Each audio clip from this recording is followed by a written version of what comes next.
Që do bëhet me ekonominë e këtij vendi, me motorin e shoqërisë? Të janë po si sude ka dëma me Rapush Gjaferin, rrit njani këtë, rrit një se ku përfundojmë, këto nuk e di kush.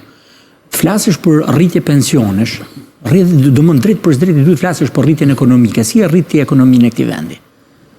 Nuk është rritja pensioneve hiç sa leka ne, merr sa leka ne, se nuk është arnim rritja e pensioneve. Është çështje e rritjes së ekonomisë. Pse me të drejtë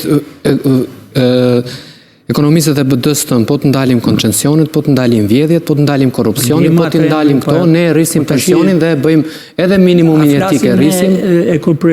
Për ekonomistë që arnojnë, apo flasin për njerëz që mendojnë kanë vizion se si rritet ekonomia.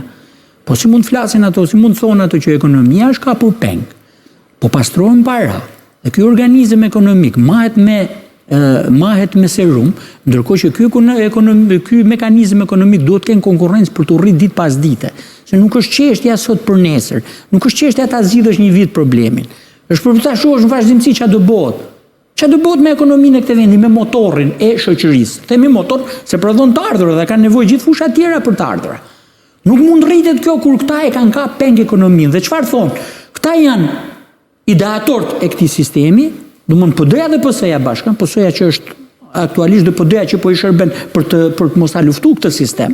Dhe unë këto e kam verifikuar që në vitin 2018 kur ndodhi protesta atje, më shumë e mbronte oligarkun PD-ja se sa PS-ja.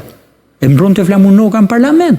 Sali Berisha dhe Lulzim Basha premtoi që s'do rivendoset trau dhe humbën kur i vendos trau, s'u ngju zëri asnjërit. Pra që do të thotë, këto janë pjesë e kësaj klase oligarkike, janë pjesë e këtyre fitimeve dhe nuk kanë pse lëvizin nga vendi.